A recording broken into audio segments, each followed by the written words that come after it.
अस्सलाम वालेकुम। तो आप सबसे पहले मेरी हालत देखिए पसीने में कैसी हो रही है। अब आप ये देखिए, ये हम वहाँ पर हैं जब हिजरत के दौरान मेरे नबी पाक सल्लल्लाहु अलैहि वसल्लम यहाँ पर आए और 3 दिन आराम फरमाया। यहाँ आगे ऊपर जाकर गा रहे हैं। यहाँ पर आप ये बहुत ज़्यादा ऊंचाई का सफ़र है, वो दिखा रहे हैं हम कितने नीचे से हैं। वो जहाँ पे सड़क है ना, वहाँ से आए हैं हम लोग, है ना। तो ये इतना ऊंचाई का सफ़र है। अब जब तक आप आधे रास्ते तक पहुंच जाओगे, आधे रास्ते तक आपको शैतान बरगलाता रहेगा और कहता रहेगा वापस चल, थक जाएगा, वापस चल, थक जाएगा।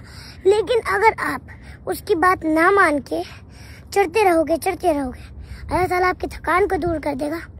हल्की आराम से करके आपकी सारी जो थकान है वो सारी दूर हो जाएगी। तो ये देखिए वो गार आ चुकी है जिसमें प्यारा का सल्लल्लाहु अलैहि वसल्लम हिजरत के दौरान हजरत अबू बकर सिद्दीक रज़ियल्लाहु साथ ही इस गार में ठहरे थे। और इसमें जो नफलें हैं वो लोग पढ़ते हैं, लेकिन इसमें बैठकर ही पढ़ी जाती हैं।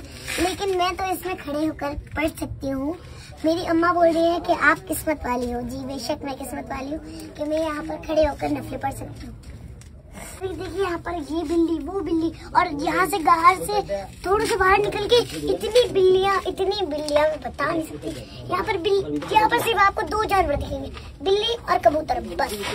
नफिल तो हमारी हो चुकी है, लेकिन यहाँ पर तो ये इतनी सी गार है, आप देख सकते हैं, ये इधर से और इधर तक, बस ये इतनी सी गार है। इसमें तो बड़े लोगों पर खड़ा भी नहीं हो सकते हैं, वो मतलब नफिल भी अदा करते हैं तो बैठ कर करते हैं, क्योंकि वो खड़े भी नहीं हो पा सकते हैं। क्योंकि आप देखिए कितनी ज्यादा नीचाई की गार है और किस तरह इस गार में हजरत अबू बकर सिद्दीक ने किस तरह उन सुराखों को ढका था। जो सुराख थे बहुत सारे, और उनमें से एक सुराख अभी भी मौजूद है, ये आप देख सकते हैं, एक सुराख मौजूद है। बाकी सब सुराख बंद कर दिए गए हैं। अब तो पहले थे तो वो भी हजरत अबू बकर सिद्दीक ने पहले आए, खुद एंटर हुए और इसको पूरा बंद कर दिया। जहाँ जहाँ सुराख थे पहले अपना कुर्ता फाड़ा, उसके टुकड़े कर लगाए, फिर पगड़ी फाड़ी, जो पग थी उनकी वो फाड़ कर उसको सुराख बंद किए।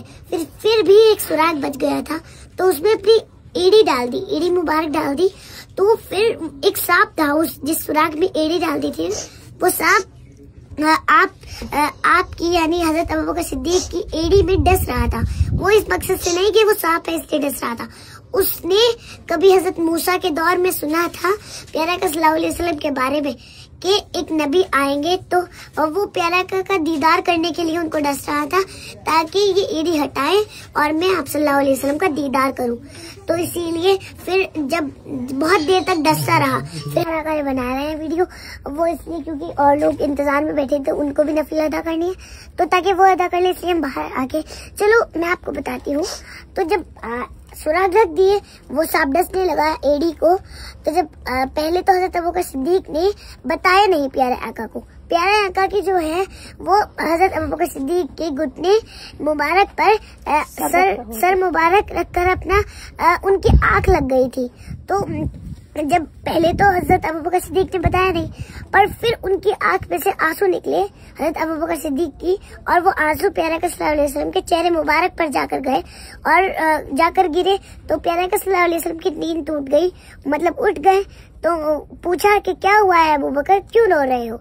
तो हजरत अबू बकर सिद्दीक ने कहा कि कुछ नहीं, एक खतरनाक जानवर ने मुझे डस लिया है, तो इसीलिए मैं जब से हटा नहीं रहा था, अब मैंने हटा लिए एड़ी। तो आप सो जाए, आप तकलीफ मत ले, मैं सह लूंगा। ये देखिए हजरत अबू बकर सिद्दीक की शान कैसे प्यारा आका को। और जब यहाँ ये जो है चढ़ाई का रास्ता है, इसीलिए आधे से भी शुरू में तो ऊंटनी पर प्यारा आका हजरत अबू बकर सिद्दीक की ऊंटनी पर आए, फिर ऊपर चढ़े, ऐसे उंगलियों के बल चल रहे थे, जैसे चलते हैं ना ऐसे चल रहे थे ताकि दुश्मनों को पैरों के निशान न दिखे। तो जब प्यारा का सल्लल्लाहु अलैहि वसल्लम की उंगलियों मुबारक में से खून आने लगा, तो हजरत अबू बकर सिद्दीक ने उनको अपनी गोद में उठाकर उनको लेकर आए, यहाँ तक फिर गोद में ही लाए। ये देखिए। और जब वापस गए तो हजरत जब हजरत सब सहाबी थे तो सब सहाबी ने पूछा क्या हुआ, मतलब ए नबी आप आराम कर लीजिए, हम ये सब बातें अबू बकर से पूछ लेंगे। तो हजरत अबू बकर सिद्दीक बताने लगे कि ऐसे ऐसे में उनको उठा कर लेगा, आप सल्लल्लाहु अलैहि वसल्लम को उठा कर लेके गया था ऊपर। तो हजरत उमर बोले कि ए अबू बकर तुम मेरी जिंदगी की सारी नेकियां ले लो, बस ये एक नेकी मुझे दे दो। तो अबू बकर सिद्दीक ने फरमाया कि ए उमर मेरे पास ये एक ही तो नेकी है, अगर मैंने वो भी तुम्हें दे दी तो मेरे पास क्या बचेगा। ये देखिए इतने बड़े सहाबी क्या बोल रहे हैं कि मेरे पास एक ही नेकी है। अब बताए इतने बड़े सहाबी है। तो अब हम जा रहे हैं अपने घर। हाँ। लेकिन मेरी एक बात जरा गौर से सुनना, हाँ। कि यहाँ पर आने से आपको शैतान रोकेगा, बोलेगा बहुत ऊंचा है, चढ़ नहीं पाएगा, लेकिन आपको हिम्मत नहीं हारनी है। शैतान को ठोक कर मार के आपको यहाँ पर आना है। ठोकर अच्छा, उसको मार के यहाँ पर आना है। हाँ शैतान के घुटनों को मार के यहाँ पर आना है। हाँ जी। हिम्मत और देखो नहीं हारनी कितने से घर दिख रहे हैं वहाँ और से। जब आप आधे रास्ते से बीच में पर आ जाओ, आधे लोग तो बीच में भाग गए वापस। हाँ जी, आ जाऊंगा ना, हाथ ना पकड़ा। अरे यार मैं